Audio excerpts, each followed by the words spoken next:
ফুটবলকে কলঙ্কিত করার জন্য যা কিছু করা প্রয়োজন সবকিছুই করা হলো মিশরের বিপক্ষে। আর এত কিছুর পরেও একটা বিশেষ শ্রেণী নির্লজ্জের মতন বিজয় উল্লাস করছে। তাদেরকে সত্যিকার অর্থে ফুটবল ফ্যান বলবেন নাকি অন্য কিছু বলবেন সেটা আপনার ব্যক্তিগত ব্যাপার। ম্যাচ শেষে মিশরের যে খেলোয়াড় চোখের জলে কান্নায় ভেঙে পড়লেন এবং বললেন রেফারি আমাদের সাথে অন্যায় করেছে, জুলুম করেছে, আমাদের স্বপ্নটাকে তিনি শেষ করে দিয়েছেন।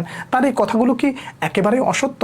একটু ডিকোড করার চেষ্টা করি। একই সাথে তিনি একটা কোরআনের আয়াত পড়েছেন, সেটা নিয়ে ভিডিওর শেষ অংশে একটু বলার চেষ্টা করব। প্রথমত, রেফারির যে সিদ্ধান্তটাকে বাংলাদেশের এক শ্রেণীর মানুষ ডিফেন্ড করছেন যে মোহাম্মদ সালাহর এই সিদ্ধান্তটা, অর্থাৎ সালাহকে যেভাবে ট্যাকেল করা হয়েছে ওটা পেনাল্টি ছিল না। পুরো ব্যাপারটাকে শুধুমাত্র এই একটা জায়গায় কুক্ষিগত করলে তো চলবে না, এবং পুরো বিষয়টা ভালো করে পার্ট বাই পার্ট একটু খুলে বলার চেষ্টা করছি, বোঝার চেষ্টা করেন। একেবারে সর্বপ্রথম যখন মিশরের একটা গোল বাতিল করা হলো, গোল হয়ে যাওয়ার পরে ভার চেক করে জানালো এটা ফাউল ছিল, তাই তো? এই যে চিত্রটা আপনারা দেখছেন, এই চিত্রে আপনার কাছে এটা দেখলে ফাউল মনে হবে, এবং এই যে সিদ্ধান্তটা আসছে, এই সিদ্ধান্তটা কে দিয়েছে? ভার দিয়েছে।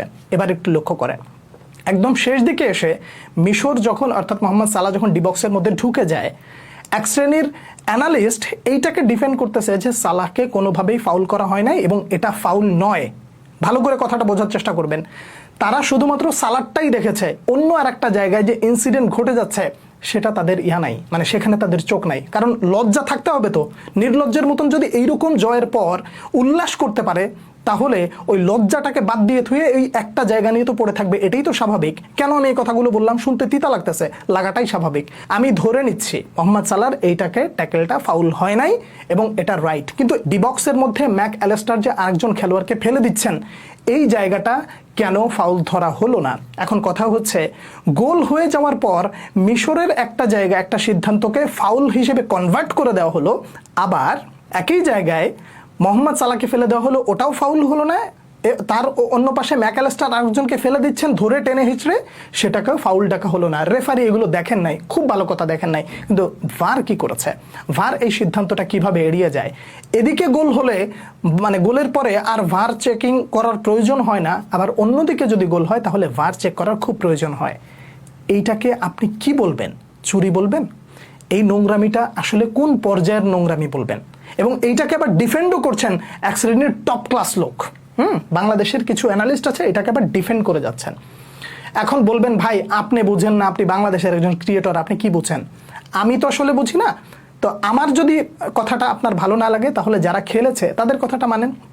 মিশরের কোচ তিনি সরাসরি বলেছেন আর্জেন্টিনাকে টুর্নামেন্টে টিকিয়ে রাখার জন্য শুধুমাত্র খেলাটা আয়োজন করা হয়েছে, এবং যতক্ষণ আর্জেন্টিনা টিকে থাকবে এতে ফিফার ইনকাম বেশি, এই কারণেই তাদেরকে রাখা হয়। সিদ্ধান্ত আমাদের বিপক্ষে যায়। আজকের দিনে আমরা সেরা ফুটবল খেলেছি, গোটা বিশ্ব দেখেছে আমাদের সাথে কি অন্যায় করা হচ্ছে। এখন আপনি বলবেন ভাই এটা তিনি হেরে গেছেন বিধায় এই ধরনের কথাবার্তা বলছেন, হেরে যদি না যেতেন তাহলে এই কথাগুলো বলতেন না। ঠিক আছে, ম্যাচ যেহেতু শেষ, ম্যাচের পরে ফুটবল নিয়ে যারা সবসময় কথাবার্তা বলেন, তাদের মধ্যে যদি কেউ এই ধরনের বিষয়গুলো তুলে ধরেন, তাহলে কি আসলে বিশ্বাস করবেন না? আমাদের বাংলাদেশের আমার কথাই আপনি বাদ দেন, আমার কথাটা আপনার ভালো লাগলো না, না লাগতেই পারে, কিন্তু দেশের বাইরে যারা ফুটবল নিয়ে পড়ে থাকে তারা যদি বলে, তাহলে সেটাকে আপনি অস্বীকার করতে পারবেন? জেমি ক্যারাগার তিনি কি বলেছেন? ভারের কারণে মিশরের যেই গোলটা বাতিল করা হয়েছে, এই গোলটা যদি অন্য কোনো দলের বিপক্ষেও হতো তাহলে এটা গোল হিসেবেই ধরা হতো। আপনি যদি ইংলিশ প্রিমিয়ার লিগ বা অন্য কোনো লিগের কথা বলেন, সেখানে যদি ভার চেক করা হতো তাহলে এটা গোল হিসেবেই গণ্য হতো। এখন তার কথাটা আপনি কিভাবে ফেলে দেবেন? ওনার কথাটাকে আসলে আপনি ফেলে দিতে পারেন? এই যে জেমি ক্যারাগার যে কথাটা বললেন, তারপরে স্প্যানিশ একজন জার্নালিস্ট তিনি পরিষ্কারভাবে আরও একটা কথা বলেছেন, কাতারে যেটা ঘটেছে সেটাই কি যথেষ্ট নয়? আর্জেন্টিনাকে ফিফা সহযোগিতা করছে, এটা বন্ধ করা উচিত। এই যে একজন জার্নালিস্ট বললেন, তারটাও কি আপনি ফেলে দিতে পারবেন? আচ্ছা, জার্নালিস্টের কথা বাদ দিলাম, এবং যারা মোটামুটি কমেন্ট্রির সাথে যুক্ত আছেন এবং ফুটবল অ্যানালিস্ট করেন তার কথাও বাদ দিলাম। একজন সাবেক ফুটবলার জালাতান ইব্রাহিমোভিচ তিনি যে কথাটা বলেছেন, সেটাকে কি আসলে আপনি কোনোভাবেই ছোট করে দেখতে পারবেন? তিনি বলেন, আমি বুঝতে পারি না কেন ফিফা আর্জেন্টিনাকে এত বেশি সুবিধা দেয়। মিশরের একটা গোল বাতিল হয়েছে, আবার আর্জেন্টিনাকে বিশ্বকাপের 12টা ম্যাচে, অন্তত শেষ 12টা ম্যাচে 8টা পেনাল্টি করার সুযোগ করে দিয়েছে। এটা আসলে সবাই বা অন্যান্য দেশ কেন মেনে নেয়? জালাতান ইব্রাহিমোভিচের এই কথাটাকেও কি আসলে আপনি বাদ দিয়ে দিবেন? আপনি গোটা বিশ্বের যত জার্নালিস্ট আছে সবার আপনি মন্তব্যটা দেখেন, অধিকাংশের মন্তব্যটাই যদি আপনি মনে করেন যে না একদিকে যাচ্ছে, তাহলে আপনাকে মেনে নিতে হবে যে এইখানে কিছু একটা ঘটেছে। আর এই যে কিছু একটা ঘটলো, এই ঘটাটাকে আপনি মেনে না নিয়ে ডিফেন্ড করে যাচ্ছেন কোন দিক দিয়ে? মোহাম্মদ সালাহর ওইটা কোনোভাবেই পেনাল্টি ছিল না, ওটা ফাউল ছিল না, আপনি ওইটাকে ডিফেন্ড করছেন, কিন্তু অন্তরালে আরও একটা জিনিস ঘটে যাচ্ছে, সেটার দিকে আপনার দৃষ্টি নাই। মানে শিরোপাটা যখন আপনাদের হাতে আসে তখন আপনাদের চোখের সামনে আর কোনো কিছু থাকে না, সব কিছুই সোনালি। আর যখন একটু ঘুরে যায় তখনই অনেক কিছু আপনাদের মতের বিরুদ্ধে চলে যায় এবং আপনারা সেটাকে হজম করতে পারেন না। এই যে মিশরের যে লোকটা, মানে খেলোয়াড়, যে শব্দগুলো উচ্চারণ করেছেন, এই শব্দগুলোর উচ্চারণের আগে আরও একটা বিষয় বলে যাই। ভিনিসিয়াসের, মানে এই বিশ্বকাপের চলতি আসরে ভিনিসিয়াসের একটা গোল বাতিল করা হয়েছে না?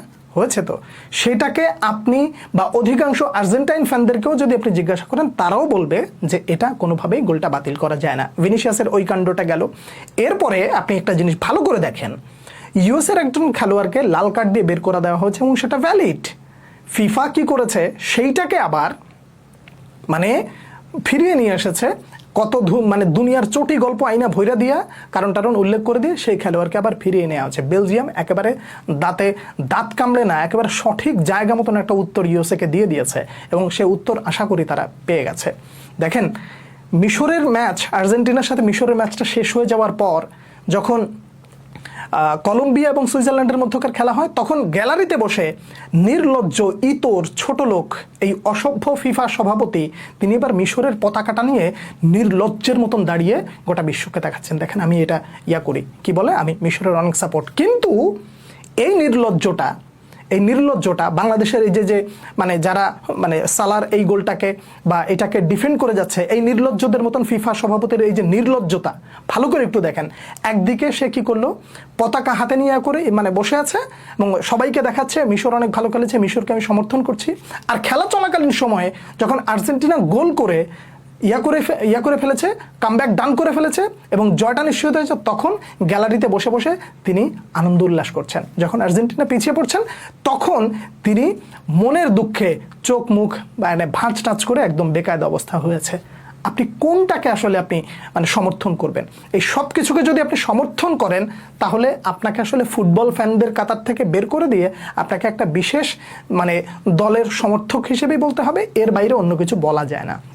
এবার আসেন, এই যে কোরআনের আয়াতটা যে পড়েছে যে হাসবুনাল্লাহু ওয়া নি'মাল ওয়াকিল, আমাদের জন্য আল্লাহই যথেষ্ট, একটা জিনিস খুব ভালো করে মনে রাখবেন, আমি আজ বাদে কাল পৃথিবী থেকে চলে যেতে পারি, কিংবা পরবর্তী প্রজন্ম যখন আসবে তারাও এই জিনিসগুলো মনে রাখবে। আপনাদের কাছে একটা খোলামেলা আলাপ বলে যাই, আর্জেন্টিনা ইংল্যান্ডের সাথে যে অন্যায়টা করেছিল, অর্থাৎ ম্যারাডোনা ওই যে হাত দিয়ে গোল দিয়ে যে অন্যায়টা করেছিল, ইংল্যান্ডের সাথে যেই আচরণটা করেছিল ম্যারাডোনা, সেটার জন্য তারা একটা দীর্ঘ সময় কিন্তু পস্তাইছে এবং মানুষের কাছে আজ অবধি চোরের লকব হিসেবে তাদেরকে মোটামুটি মানুষ পরিচিতি দেয় এবং একই সাথে তাদের অর্জনকে মানুষ খাটো করে দেখে।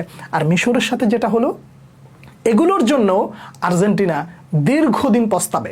মিশরের খেলোয়াড়ের যে মনের যে আক্ষেপ, দুঃখ, কষ্টটা, এই যে ব্যাপারগুলো ঘটে গেছে না, এইগুলো মানে একটা বদদোয়ার মতন থেকে যাবে এবং একটা ফুটবল মানে নেশন উঠে আসতে মানে তাদের উপরে একটা কালো ছায়া থেকে যাবে।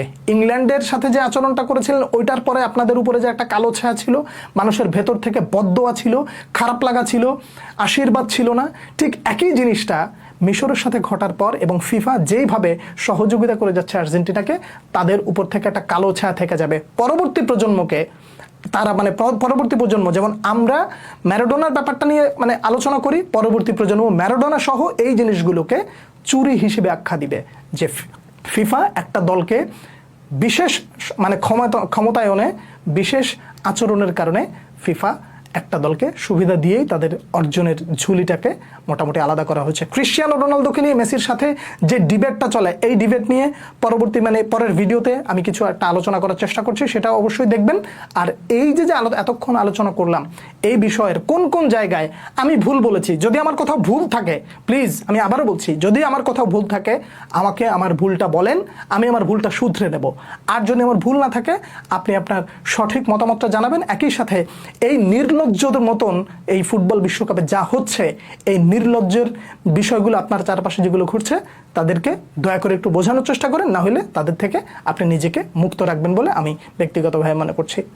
আপনাদের সামনে আমি যা বুঝেছি সেটাই তুলে ধরলাম। কে কি মনে করছেন জানাবেন পরবর্তী ভিডিওতে। আবার দেখা হচ্ছে, সে পর্যন্ত অনেক অনেক ভালো থাকবেন। আল্লাহ হাফেজ।